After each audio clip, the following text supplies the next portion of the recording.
Et moi, Cyrano, Savinien, Hercule de Bergerac. Je vais vous raconter l'histoire de cette marionnette, Pierrot, l'acteur dans le théâtre de Marie-Juliette.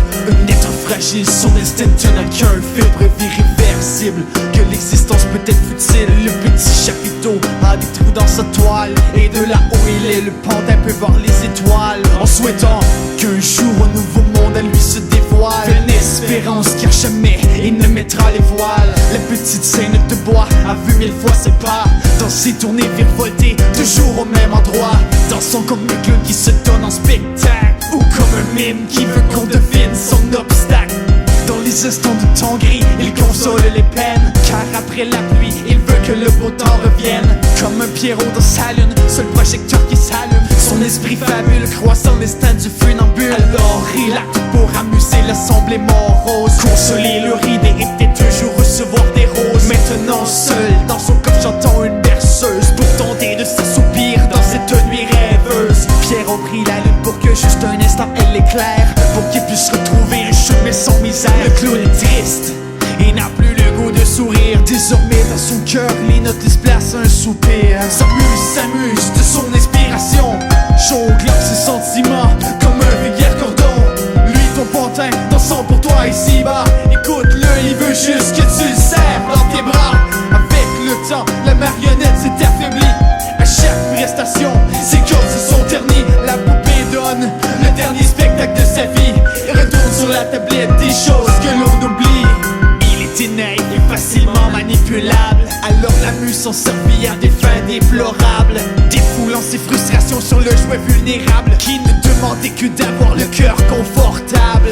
Rageusement à tous les soirs après chaque fin d'entracte, elle prend une longue aiguille et lui enfonce dans le thorax. La figurine a mal et pleure de tout son cœur, mais pourquoi autant de haine? Elle voudrait juste qu'on l'aime. Une fois le dos tourné, la belle emmêle ses ficelles. La marionnette trébuche, paralysie partielle. Elle vit dans ses doigts et mourra par sa main, mais qui lit son avenir, elle le saura le lendemain. Et voilà la venue de nouvelles arrivantes, grande blonde vêtue de rose, on jurerait qu'elle est vivante. Avec son mari, sa voiture, sa maison dépliante, elle a tout pour plaire et lui il ne reste plus qu'à le vendre. La belle prit son jouet et le fixa à un crochet.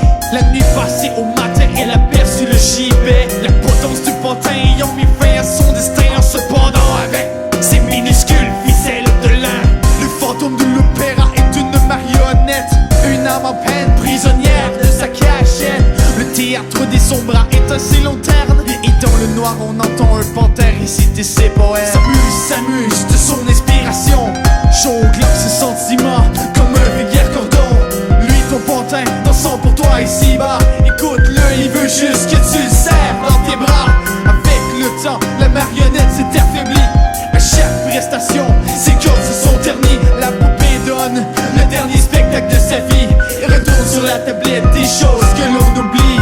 Demeurant inerte devant les yeux de la petite Juliette, il interprète la mort pour faire son sort de marionnette. Il connaît sa chorégraphie unique, acteur de scène. Son regard hurle le cri, la tristesse qui se terre en lui. Son esprit sommeille et attend de voir briller le soleil pour éteindre l'éclipse qui consume son regard sans merveille. La peine l'habite, lui donnant ici le libre arbitre.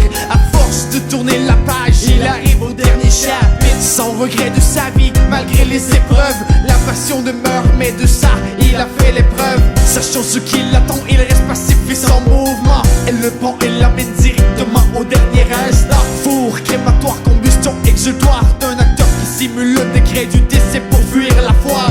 Alors il mange sa dernière scène, son dernier repas. L'exécution s'amorce mais il ne regrette pas. Si une nuit vous entendez le plancher qui craque, c'est Pierrot qui répète Cyrano de Bergerac. Aucune hantise, c'est le spectre tourmenté d'un artiste à cordes au cœur rapiécé. Ventriloque dramaturge de sa vie de parabole, joue un rôle pour éviter qu'on le console. Pierrot n'est plus car ses cordes se sont rompues. L'acte final se termine sur le son des braises de son véhicule. S'amuse de son inspiration, jongle